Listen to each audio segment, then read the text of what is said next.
Hey everybody, how are you doing? And welcome to another episode of Simply Nell's Tiny Studio. I'm your girl, Nell. You can't really see me right now. Can you see me? You can see my scarf and you can see my smock. How are you doing today? I'm in the tiny studio and I am painting, and I wanted to share with you what I'm doing and what I'm accomplishing here in the tiny studio.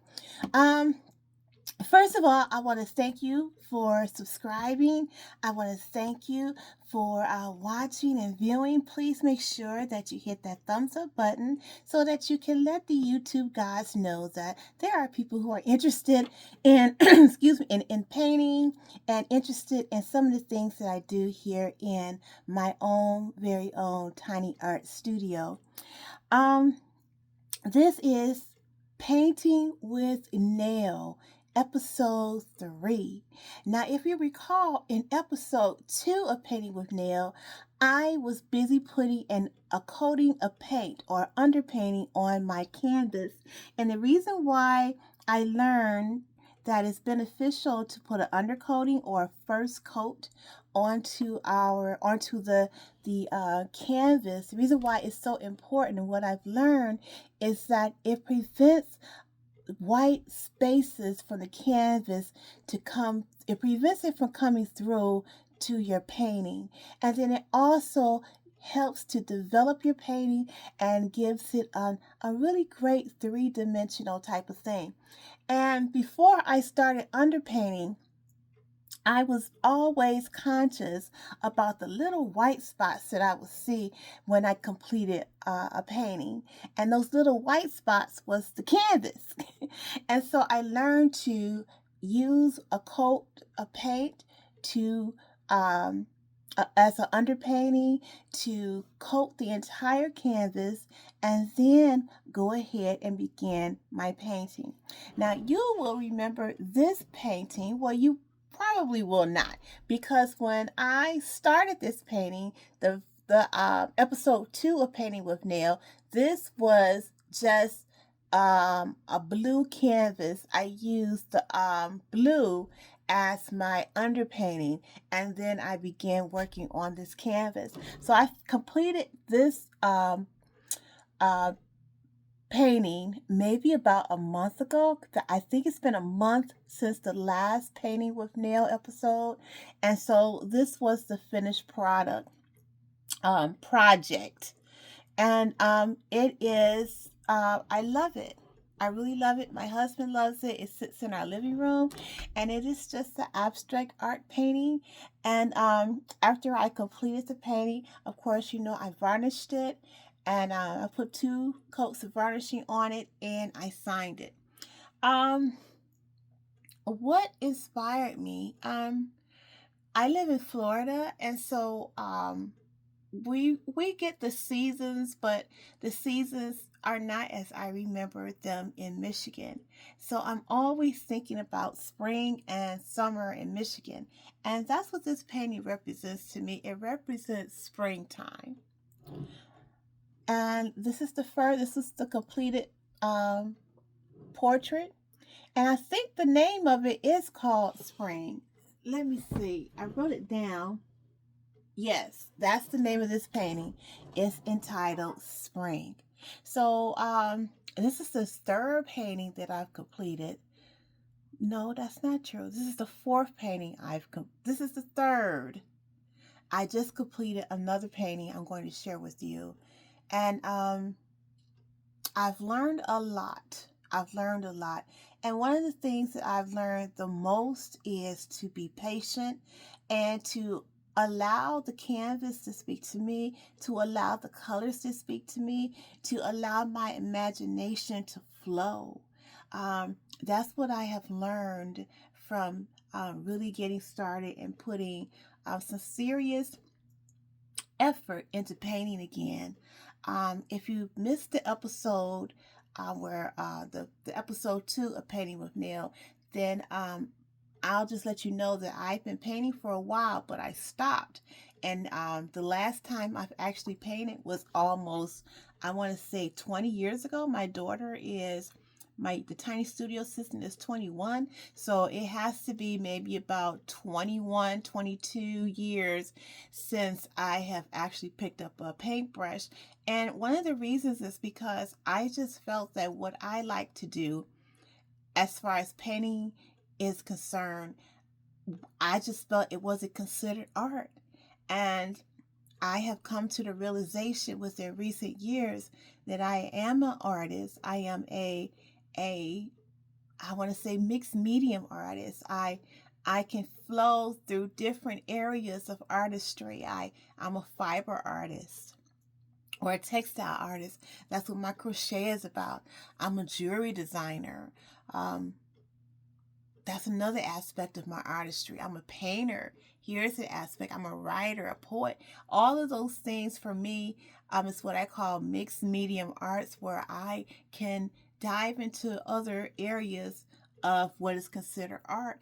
And just because I am not a portrait artist, I don't know how to paint landscapes or anything like that, I still consider myself to be an artist, because there are many different ways that art is represented in the world.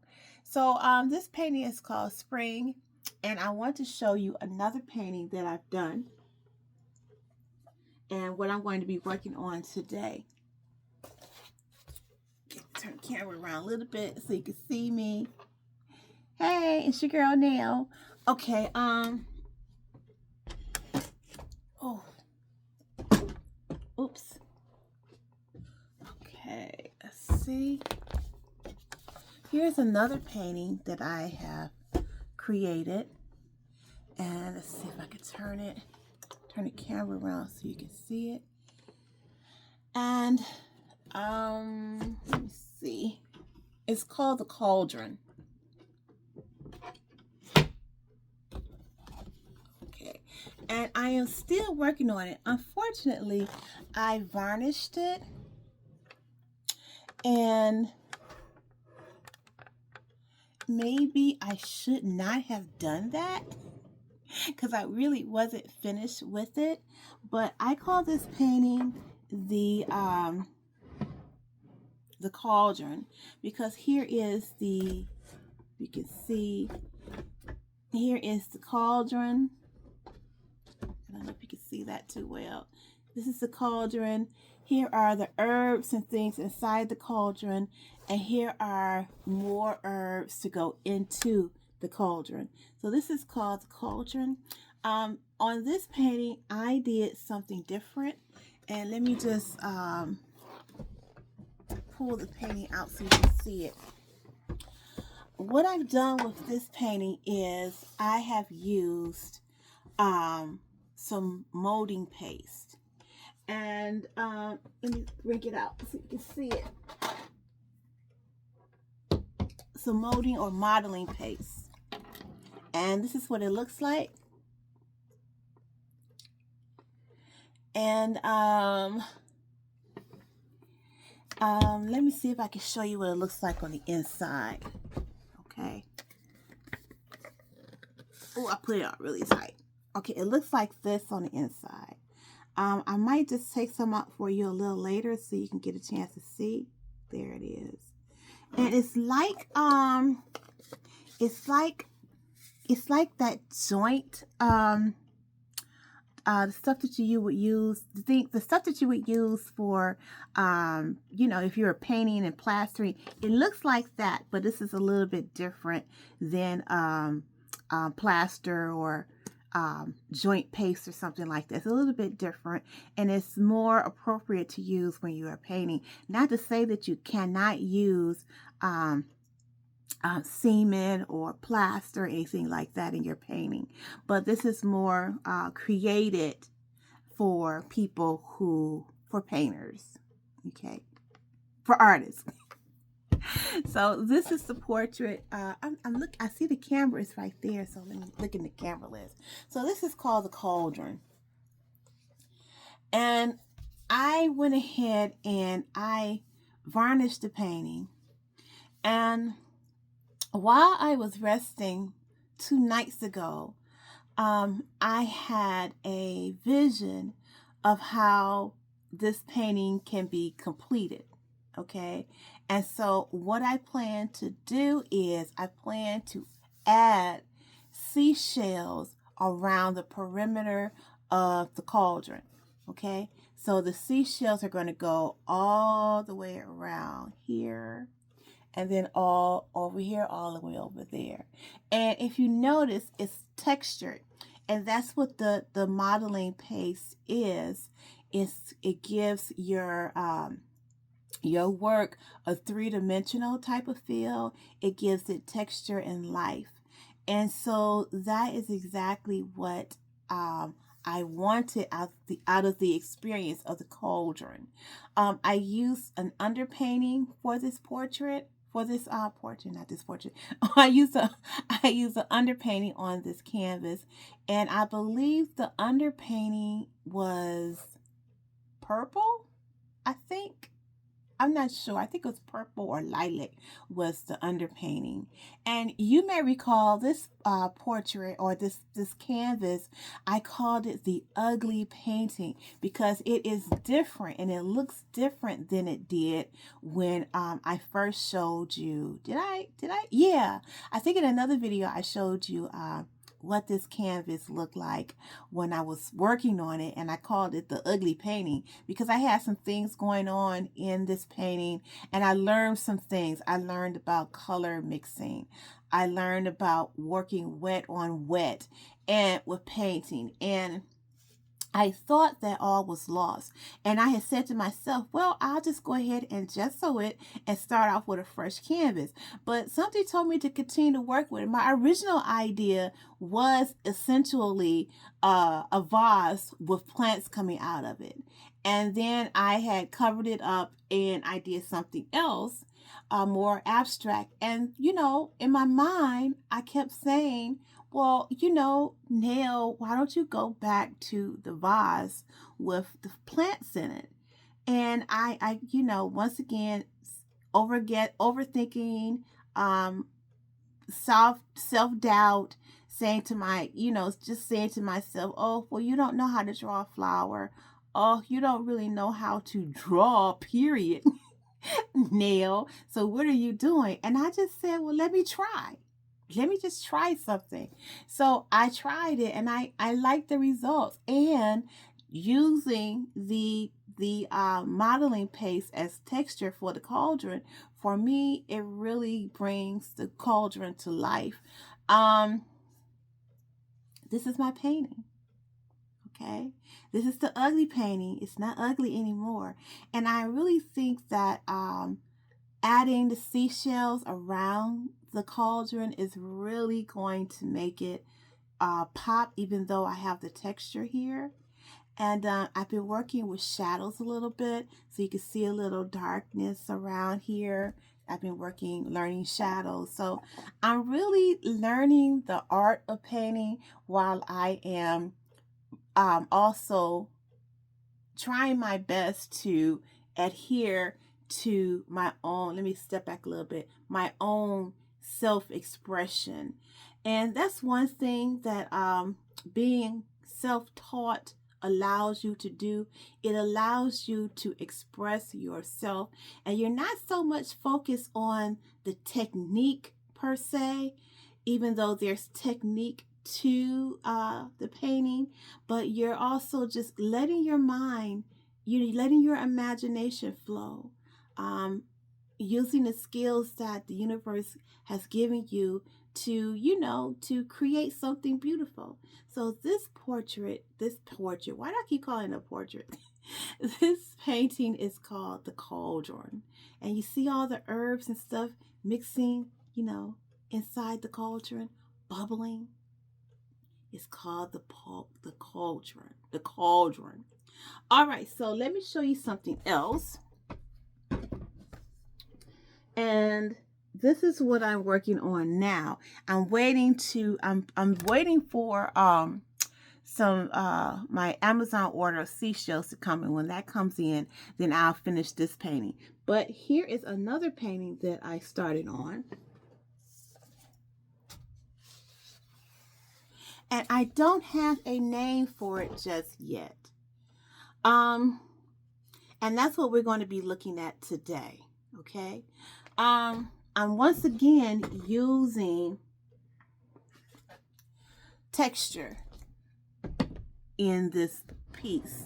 I'm using texture, and it's something that I've always been fascinated with using. I've always had this thing about using playing with plaster, cement, things like that, and the modeling paste helps me to be able to play with that idea, play with that concept of using texture in my paintings. I sometimes feel like I'm moving a little too fast when it comes to my artwork. And because I'm beginning, and that's something that my daughter said to me about my crochet, that I do a lot of advanced things with my crochet, even though at some point I was learning. It just came to me to design a certain stitch or to make a certain combine certain stitches together to create a pattern. And that's just inherently who I am at heart.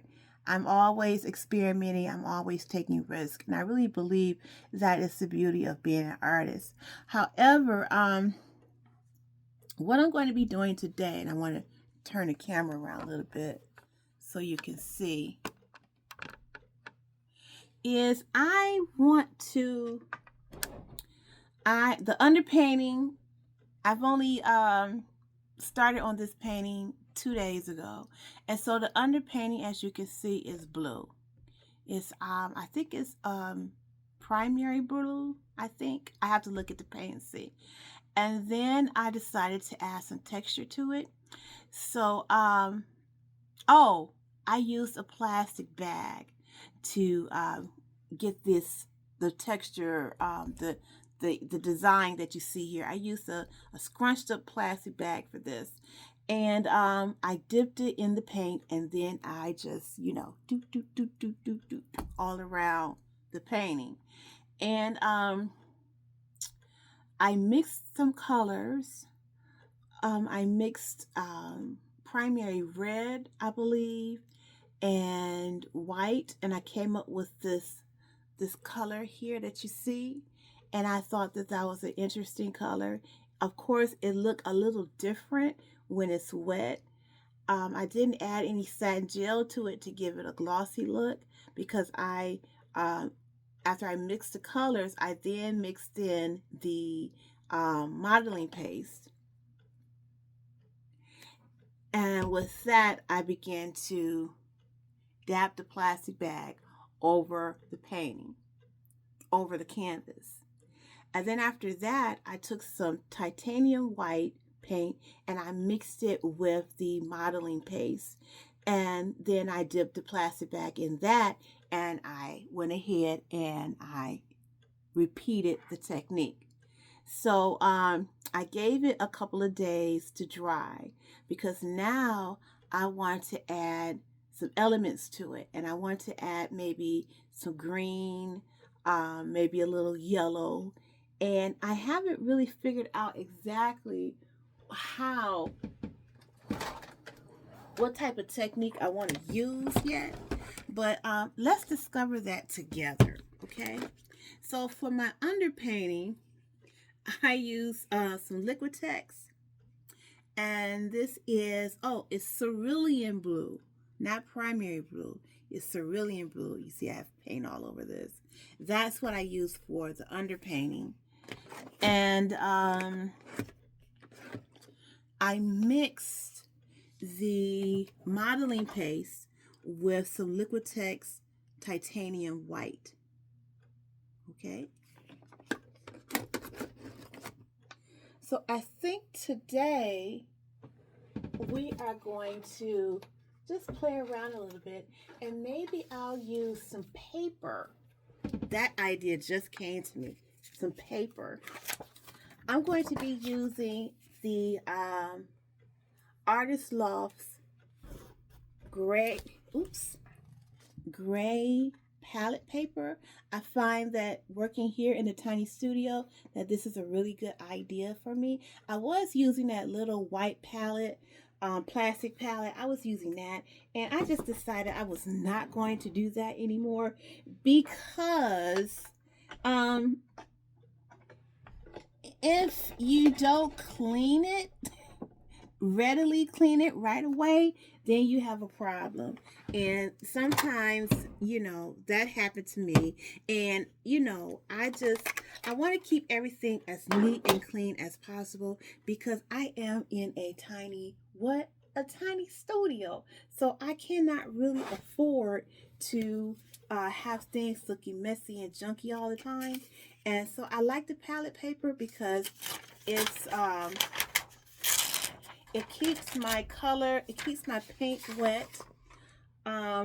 It doesn't interfere with the color mixing process, and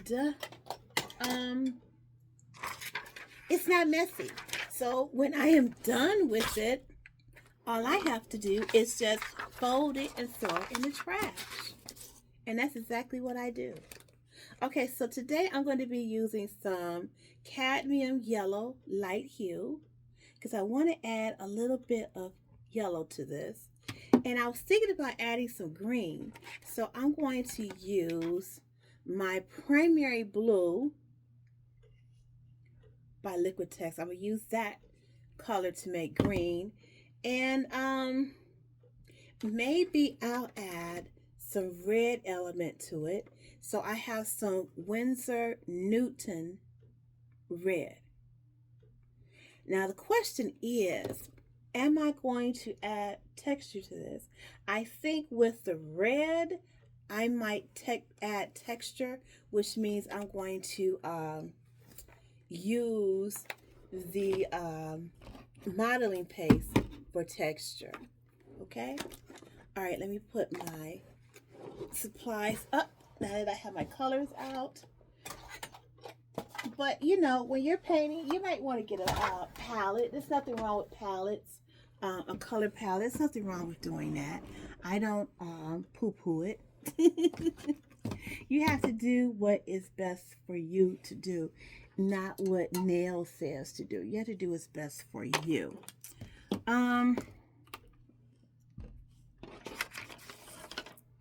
Let me see. I'm missing something. Oh, I'm missing some paper. So I just had class today, so I'm going to use some legal paper.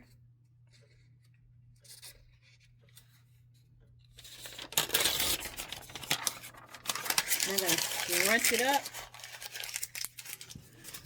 so that it looks like this. Yeah. All right. So let's begin. Let's begin. Okay, so let me put the camera down just a little bit here so you can see what I'm doing. See if the camera go down. Okay, it goes down just a little bit. Okay, so I have some blue. So let me add the blue. And I'm using Liquitex. I'm experimenting with colors. And I should say I'm not experimenting with colors per se. I'm experimenting with brands. So I'm using the Liquitex, and then I've also invested in some Winsor and Newton acrylic paints. And I have some yellow. And now I'm going to open my Winsor Newton. And I think in a couple of weeks I will invest in some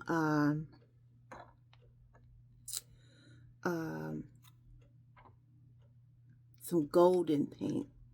But as you really get started painting, you'll realize and see that there are so many different brands of paint that is available to you. And what I have learned is that you have to be careful about the type of paints that you buy, and you don't want to buy too many colors because you'll see all the colors and you'll be like Nell at your hobby store, or at your paint store, artistry store, and you'll just buy everything because the colors are all so beautiful. But that is where they get you.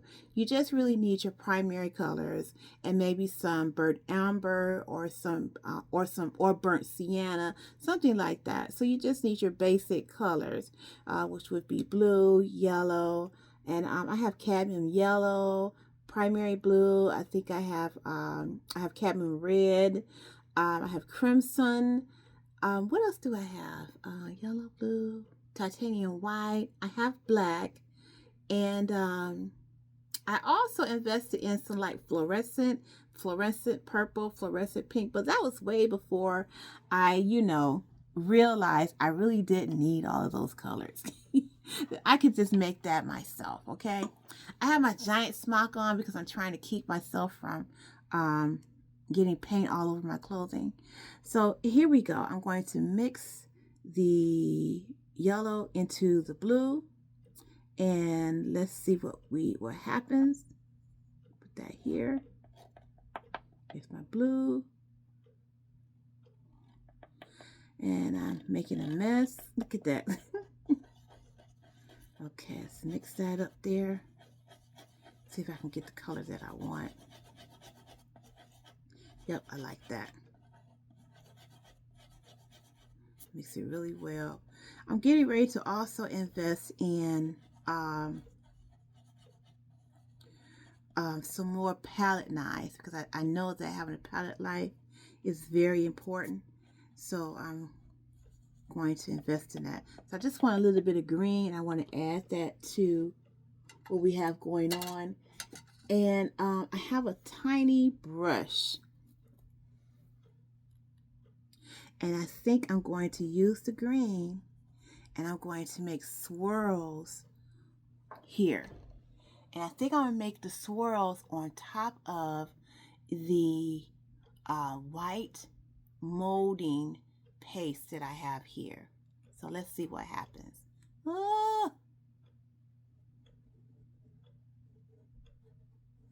look at that.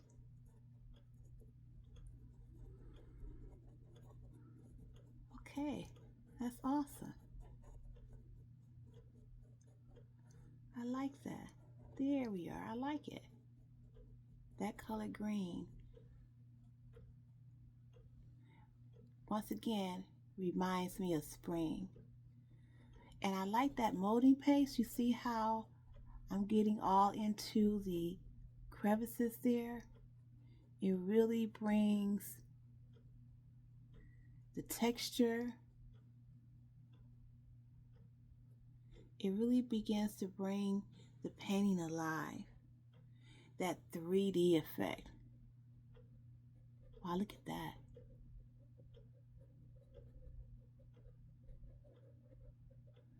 And I think that I like it. I like that I love the texture. And I guess that's something what I like. I like to not only just I utilize all of my senses when I am working with either yarn or beads or anything like that's even with food, with baking breads and pies. I am really into texture. I think texture is so important. I'm guessing that it has something to do with the senses, my eyes.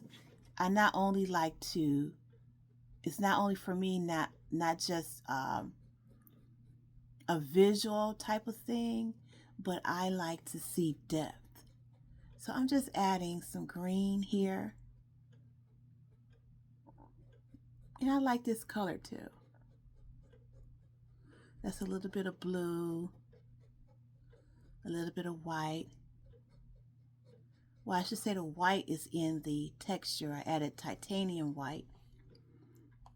But just a little bit of blue and a little bit of yellow gave me this really pretty green. Reminds me of the trees in my grandmother's yard in the summer. They're elm trees. What are the trees she have there? That's all I can think of right now. Elm. And what is that tree that produces acorns? Is that the elm tree too? I think it is. I'm not sure. I have to look it up. But she has oak. Yes. She has oak trees. She has elm trees. And it's one other tree. And I can't think of the name right now. But they're so beautiful. She has two in her front yard. And then she has two in her backyard. And Mr. Lewis's tree, Mr. Lewis has since passed away. But anyhow, Mr. Lewis's tree, he was the next door neighbor.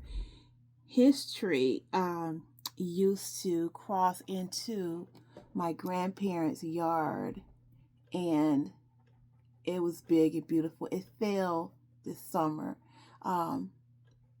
Michigan had a really bad storm right before my family and I arrived in Detroit this past June. And so the storm brought the tree down. And so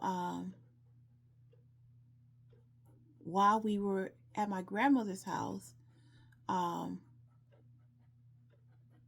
limbs, the branches from the tree fell onto the electrical wires. And so we were out of power. We didn't have any power for a couple of days. But that was a big, beautiful tree. I just remember playing and just having so much fun under those huge trees.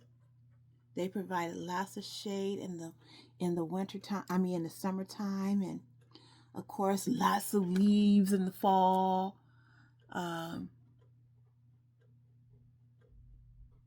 And they look so beautiful in the winter when the snow will cover the branches. Just so beautiful. And that's one thing I miss about living in Michigan. I miss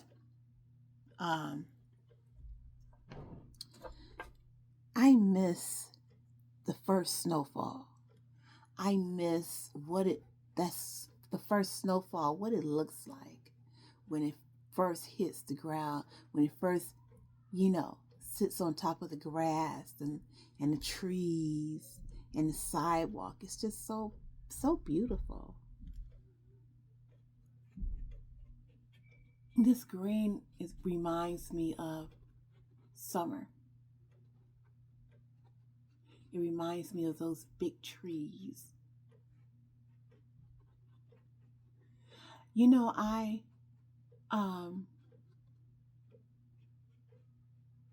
you don't really realize this when you're a child, but there are certain things that we grow up around that influences us, that makes us, it shapes us. And that street where my grandparents lived really shaped me into the person I am today. As I said before, my grandmother, was a designer. And I want to say that she was an artist as well. I learned recently that my uncle Hollis, was an artist. And so my grandmother was also an artist. And what she liked to do, she loved color. She loved to sew. She was a designer, but she not only designed clothing, but she also did home furnishing. She loved making slip covers, blankets, sheets, curtains. She did all of that, Um, and the way her house looked, um, it was the house of an artist, really, a house of an artist. Every room was specific and every room had a color. My bedroom was yellow. My whole bedroom was yellow. If you um get a chance, if you haven't already seen my video where I'm talking to you from my bedroom, childhood bedroom in Detroit, go check that video out. The whole room is yellow. Those curtains that's on my wall was a really light shade of yellow, but my grandmother made those curtains. You know, she made the slip cover that's on the couch that you see, the blue couch that my suitcase is on. She did all of that. You know, that whole entire room was just a yellow cocoon. Um, the den was blue. That was her blue room. Blue was her favorite color. But even though blue was her favorite color, there were elements in the house that were blue, but the blue wasn't overwhelming. She had one room dedicated to it, just an entire blue room with the. Oh, as a matter of fact, that blue couch that's in my bedroom, that couch was not there when I was when I was a child, but my grandmother bought another couch to go into the den. But that couch that you see that's in my bedroom, that couch was in the den because that was part of the blue effect. She made the coverings that went onto the couch, and that's some of her handiwork. Um, her bedroom was cream because my grandfather didn't like all that color. So he just wanted, he just wanted a basic bedroom without a lot of stimulation. So it was just a basic cream bedroom. Her curtains would fluctuate from time to time. I remember there was a moment when her curtains were like teal. Sometimes they would be yellow, they would be different colors, but they were always muted because my grandfather didn't like all that overstimulation. He allowed it in other areas of the house, but I guess he didn't want to wake up and be overstimulated like that. Um, Let me see. The living room. Her living room was like the same color as the bedroom because that's where my grandfather liked to hang out. It was the living room, but it had colors. You know, she did oranges, beiges, little pops of green. Her couch was a beautiful cream couch that had different colors on it, like orange, yellow, green, red. Those were the pillows that were on her couch. And she had these beautiful, beautiful mid-century modern lamps that were green. It looked like molten lava, but it was green with white or cream shades. And then you had her kitchen. Her kitchen was wallpaper, and that was something that people did back in the 60s and 70s. You had wallpaper. Her wallpaper was, that brown, orange type of thing with little pops of yellow in it. And she was truly an artist because her house had colors. It was life. Each room had its own distinct personality. Um, you could come over to her house and she would be redecorating. She would be redecorating, moving the furniture around, adding, different colors to it. And I guess that's why I'm not afraid to work with colors in my home. And as if you are a vintage tiny studio guest and you know that I like to redo my bedroom. I like to work with different colors. Like right now, my bedroom is, I want to say it's a platinum and a deep purple, and those are the colors that are in my bedroom. And I change my bedroom every few years. I like to work through colors. And you really, and that's why I say that as I have gotten older, I've learned that um, what I have, what I once thought of being an artist or what an artist was or is, I had to change that. I had to change that because I had a misconception of what artistry is. And I happened to look all around me, and all I see is art. Art everywhere. I grew up around art, and with my grandmother's home, and that had a huge effect on me. And just finding out that my great uncle was an artist, that really had a huge effect on me. It helped me to understand and recognize and appreciate my gifts and my talents, and that they come right down through the genes. That's why it's really important to expose kids to the arts, expose them to music, expose them to ballet, expose them to the arts, because you never know what's in their genes. And you may have a clue, because if you're like me, then your children are going to be writers, they're going to be artists, and my children are. And but you want to expose them to it. You want them to become enlightened. You want them to develop a love for it, develop a taste for it, develop a yearning for it, for art. And you just want to help nurture whatever creativity they may have inside of them. And that's what I do. I try my best to nurture it.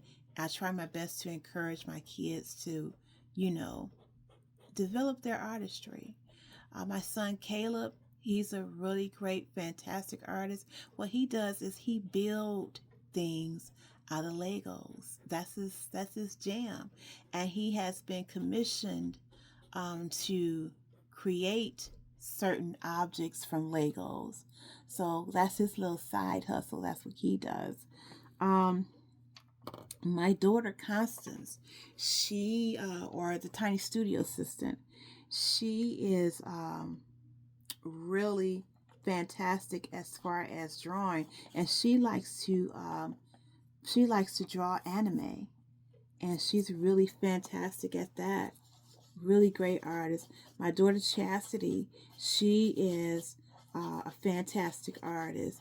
My son Kyle, he is a writer. He likes to write screenplays, scripts, things like that. That's what he's into. He's the other writer. Chastity and Constance are writers as well, too. Or the Tiny Studio Sister. She's going to kill me for calling her, saying her name.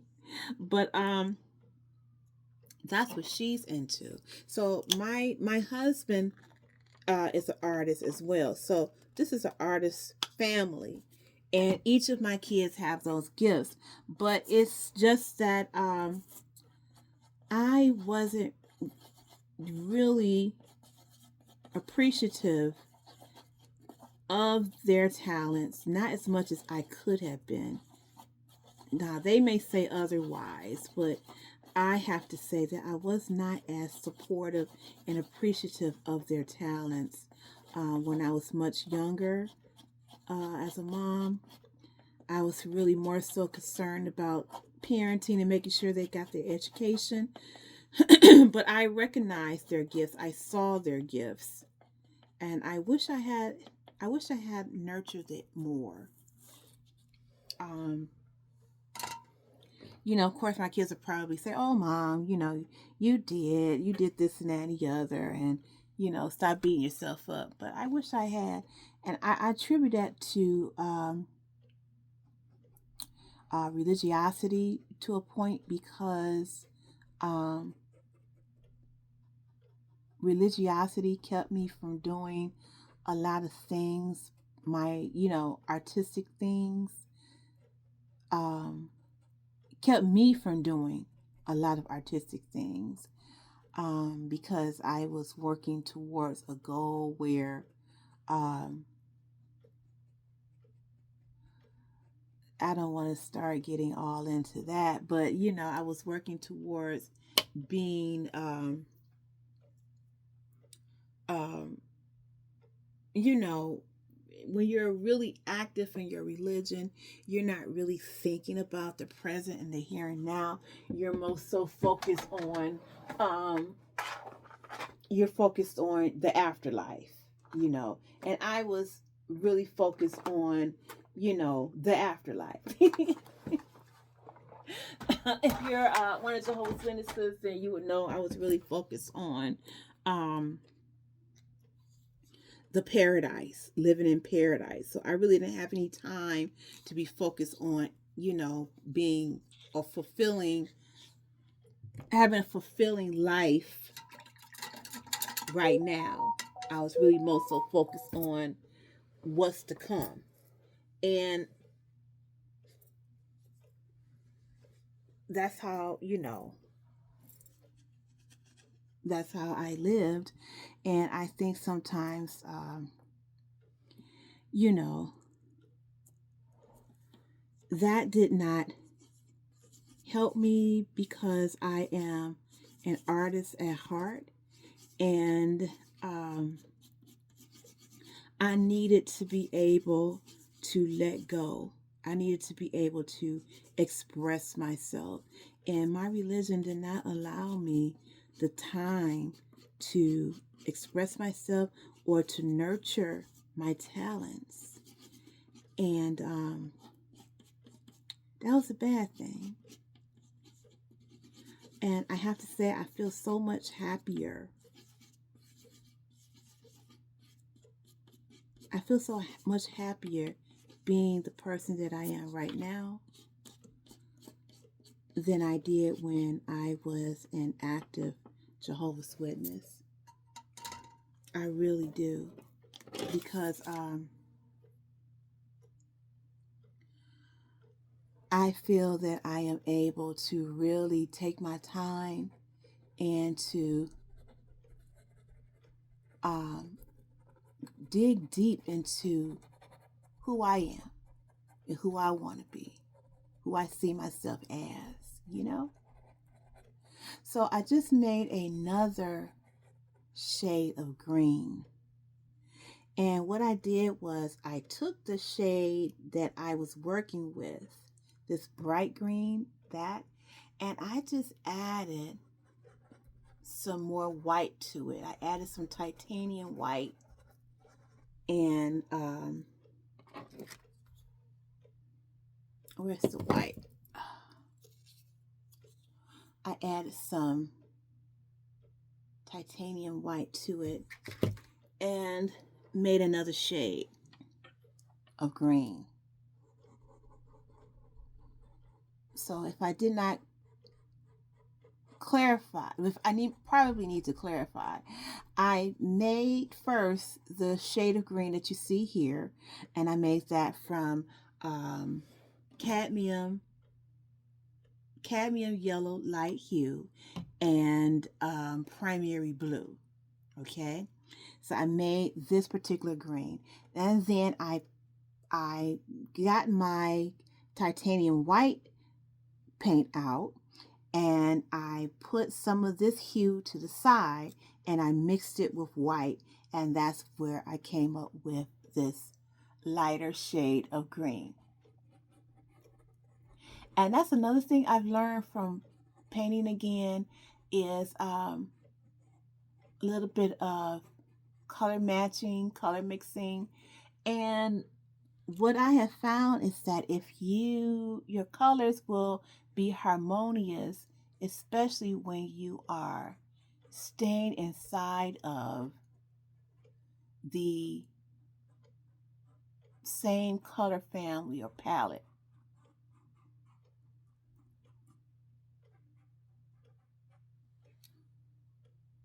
Painting is so relaxing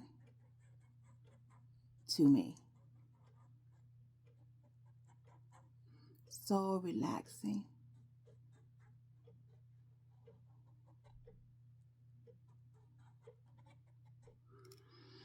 I never really had the time to think about being an artist. And I was just so busy with being a Jehovah's Witness, being a mom, being a wife, I never really had time to think about what it is that I really liked. I never had time to experiment, you know. Um, I never really had that time, that opportunity to do so. Because already you're busy as a mom. And then when you are in a religion such as Jehovah's Witnesses, you are always busy and active. They keep you on your toes, you know? You're always busy. And so I didn't really have time to experiment and to see what I liked and what I wanted to do. I never really had the time to do so.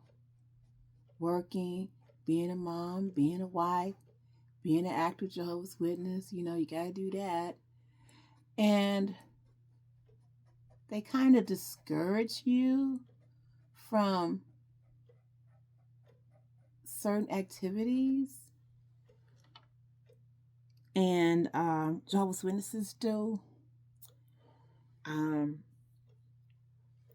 so you really, you can, but you don't have the time to really.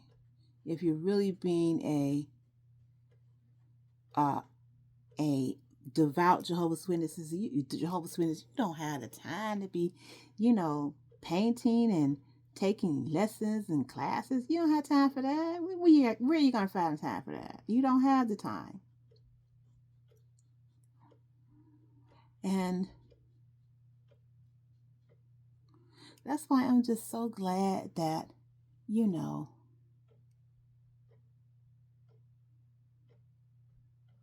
I took some time out for Nell to see what it is that Nell wanted to do. Took some time out to really get to know me.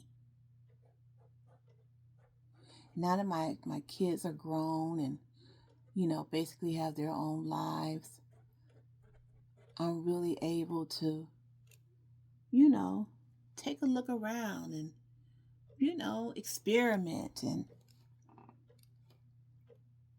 try to figure out what I like, what's going to float my boat, make me happy. You know?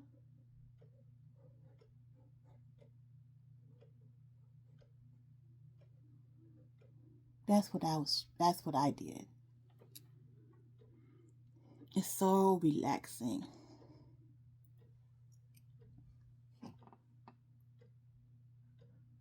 But anywho, it is Friday. I believe it's October the 16th or 17th, something like that. I'm trying, man, October is trying to get away from us, child. October said, woo, I like you, I love you, but it's time for me to go.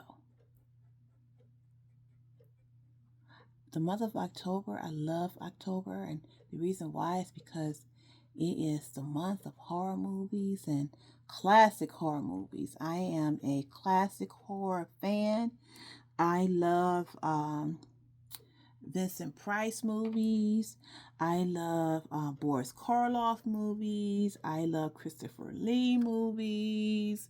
So that means, I am into the Mummy movies. I'm into Frankenstein movies.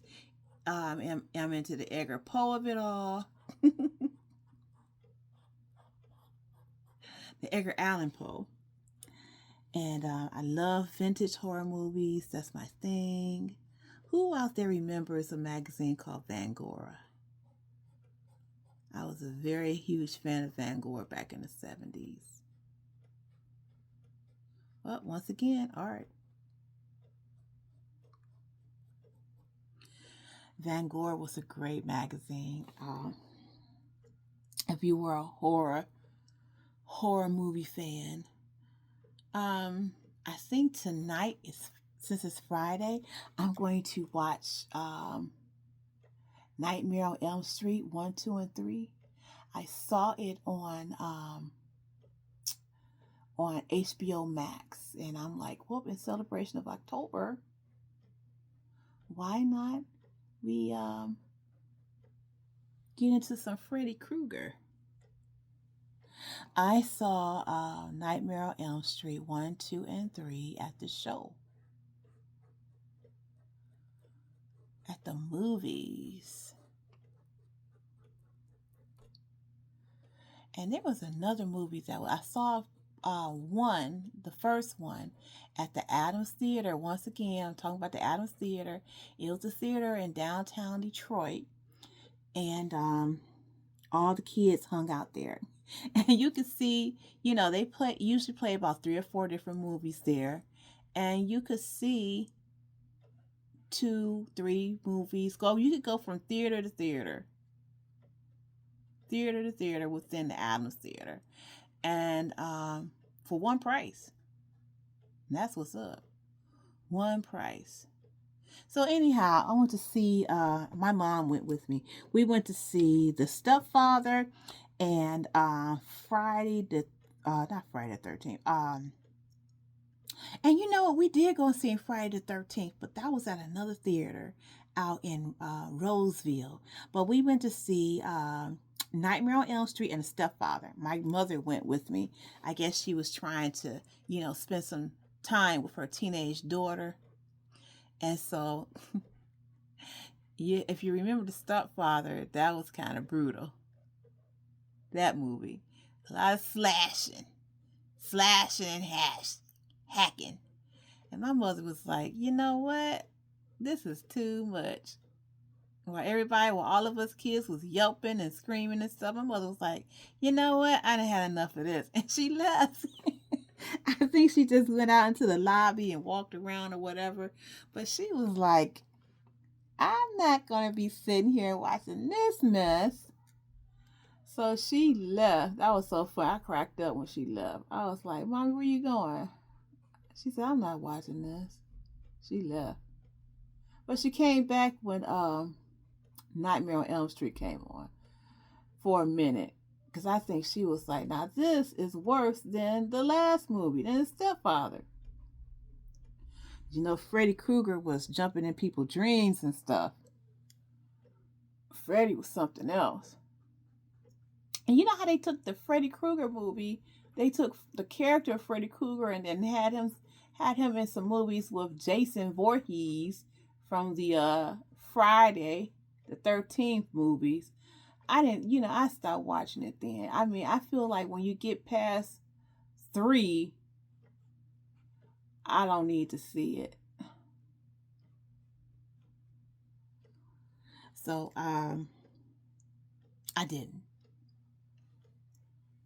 But anywho, my mother saw that because she was trying to, get into her teenage daughter's head. So she went to the show with me to see The Stepfather and Nightmare on Elm Street Part 1. Then we went to see Friday the 13th Part 2. We went to see that. And she was like, no better. She was just like, I can't believe this. Why you kids want to watch this mess? And I'm like, because it's exciting. It's fun, you know?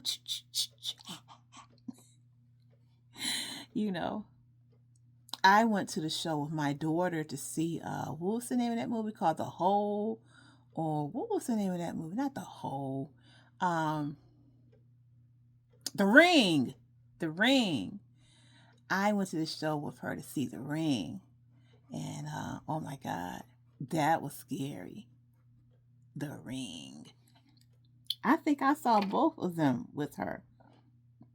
Both Rings, 1 and 2. I think I did. I have to ask her. The Ring.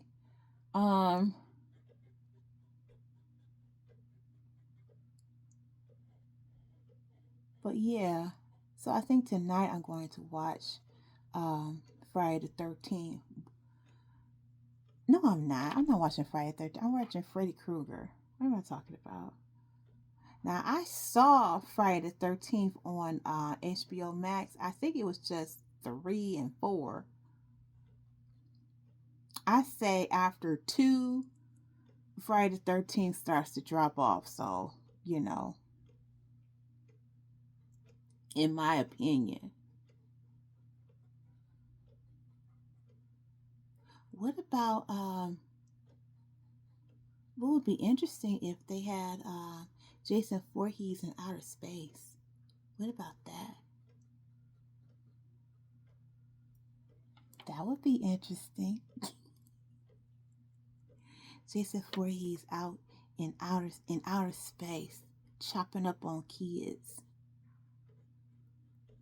Maybe it would be something like the Jetsons. Jason Voorhees uh, hanging out in outer space with the Jetsons, killing up young people, killing up Judy, daughter Judy's uh, friends and stuff. And then little Elroy being, the hero. Little Elroy coming in and saving the day. That sounds like fun.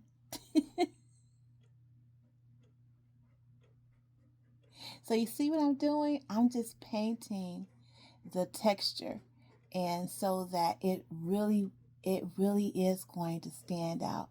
I painted I'm painting them 2 different types of green. Painting the plaster. It's not plaster. The modeling paste. I'm painting um, 2 different types of green, or 2 different shades of green. Not 2 different types of green. 2 different shades of green. And I think that looks really nice. I see something. Is this it right here? Let me come on over here. Give this some green. And I'm just loving the texture. It gives it a real 3D effect, which is cool to me. Because that means all of my senses are being engaged. Not just the sense of sight, but to see the texture just gives it adds another festive level to what your eyes are seeing. That's what I think. All right, I like it. I like it. Now, what is needed? Maybe I need to start adding a little bit of red. And since I know that the pink that I have, I mixed the colors of red and white to get that. Maybe let's see what would happen if I add just a little bit of red around the pink. Let's see what happens. And if it looks terrible, I can always um, do something else. Okay, that's not bad. Okay, just giving it some red there. I wonder if I add a little bit of water to it to give it like a glaze. How does that look? Okay, let me put some water on my palette. Just a little bit of water. Okay, take a little bit of red.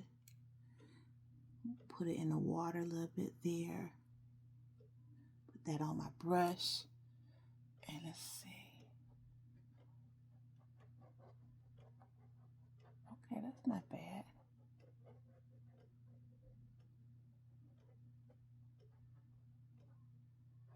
What you think? Just a little bit. Okay. I'll add some right there.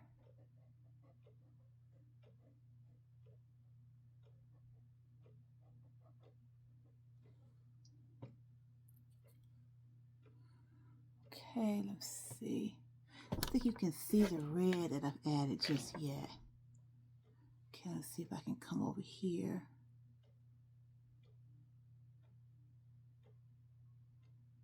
Okay.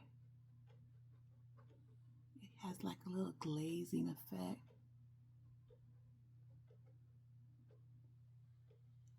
Okay, can you see it? Okay, there you go. So now I'm adding just a little bit of red and a little bit of water to it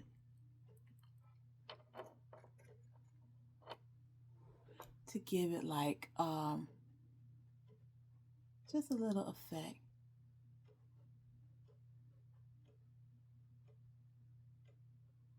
And I'm using a brush that has a really fine point.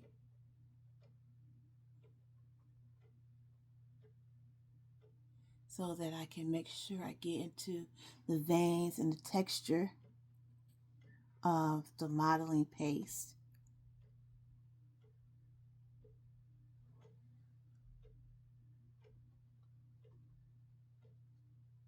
Because the modeling paste from the plastic that I use to apply it, it has a lot of veins.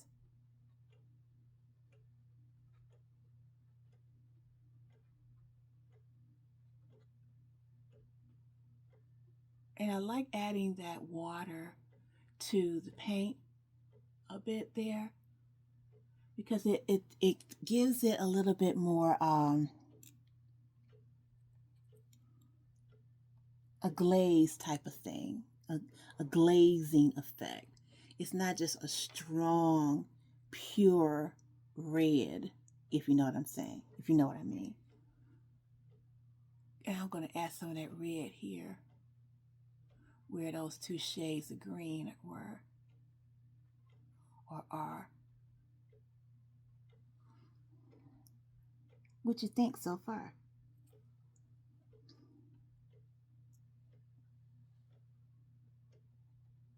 Let's get all in there. I love the texture. And I'm just letting my brush get into the crevices there. I don't care if it's outside of the modeling paste. It doesn't matter to me. I just want to get in to this area.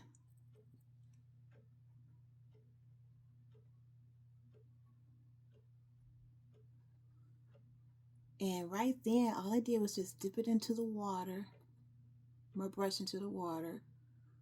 It's already tinged a little bit with the red paint. And I like that.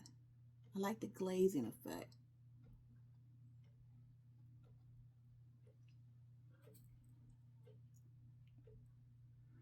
Can't get up over here.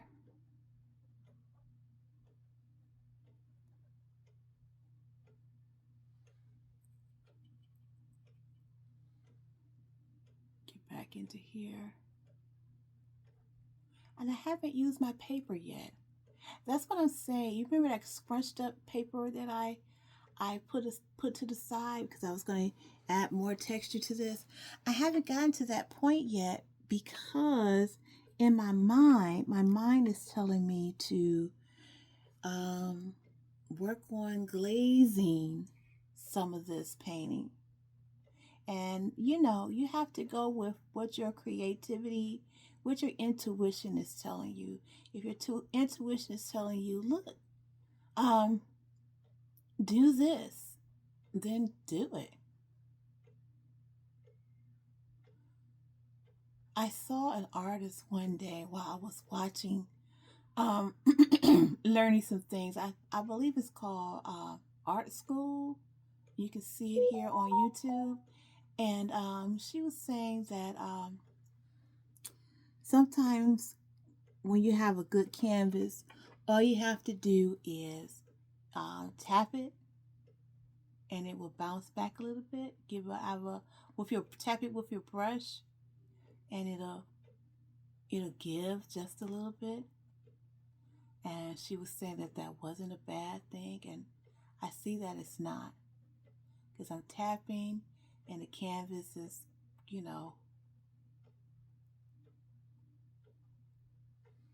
making way for making way for the brush. And it does have a really cool glazing effect. I like that. Let me add some more water to my palette. Okay, hop back in here. So I hope that you are having a fantastic Friday. Thank you so much for hanging out with me in a tiny studio. Thank you so much for supporting Simply Nell's Tiny Studio and supporting my efforts, creative efforts here in the studio. I do so much more now than just crochet. Um, Look, she's painting in the tiny studio. And I just wanted to share different aspects of what I do in my own art studio with you. Um, I want to explore the different aspects of Nell, of myself with you here in the tiny studio. I don't know how many of you will watch this video, and um, but for those of you that stay to the end and you watch me talk about different things and watch me explore being an artist, thank you so much.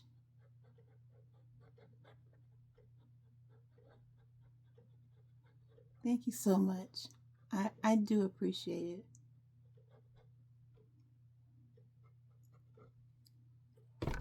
And it makes me feel good. It makes me feel um,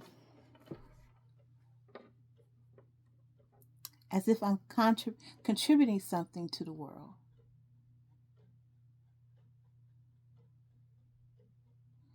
And I feel that if I just inspire one person to get out here and live their best life, that's enough for me. I wasn't meant to be um, Oprah Winfrey. I wasn't meant to be um, out here famous or anything like that. I was just meant to have my own tribe. And if you are watching this video, you are part of my tribe. Thank you for being a part of my tribe. Thank you for hanging out with me. Thank you for watching my videos, and thank you for interacting with me, especially when I talked about how I was thinking about leaving.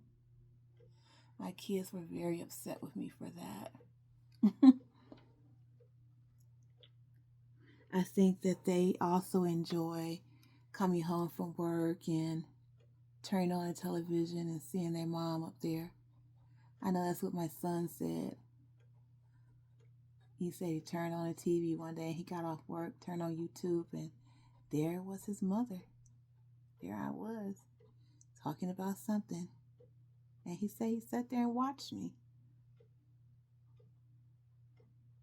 That made me feel good too. The rest of my family, they're not really into what Nell is doing. They see me, they laugh, they think it's funny. But I love it. It's fulfilling. It's fulfilling a need that I have. That the need of being able to express myself. And I like this brush. It really gets into the details. Gets into those lines.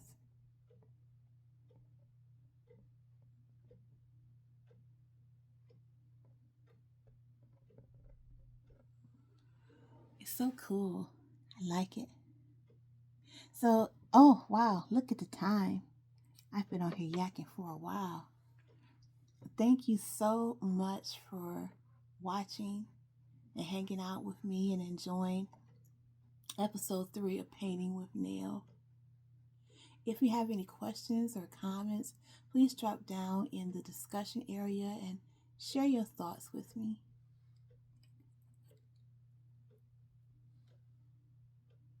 Don't forget to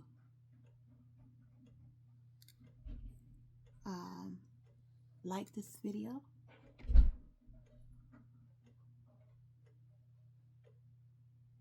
And I believe that the hubby has just come in. Either the hubby or my son. I think it's my son.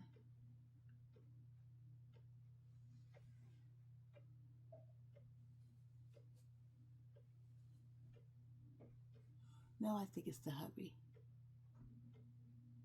I think he went to the store and bought some fruit because I can hear him putting fruit away in the fridge.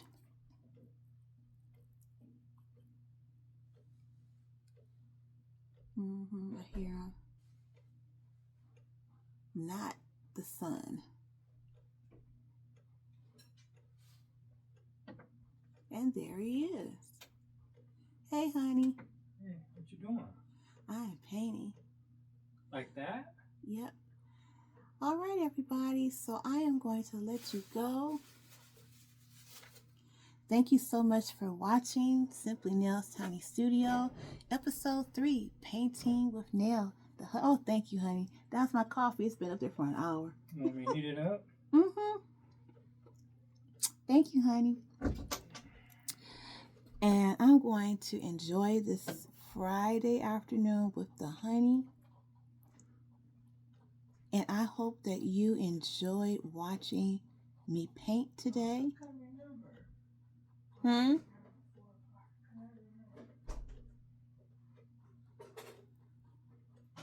He said something about it being 4 o'clock. Is it 4 o'clock? I don't know.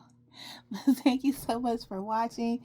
So by the time you see the next episode of Painting with Nell, this should be done, and I will show you the additional work I'm going to do to the cauldron painting. Okay. Thank you so much for watching. I really appreciate you, and I will see you next time here in the Tiny Studio. Bye-bye.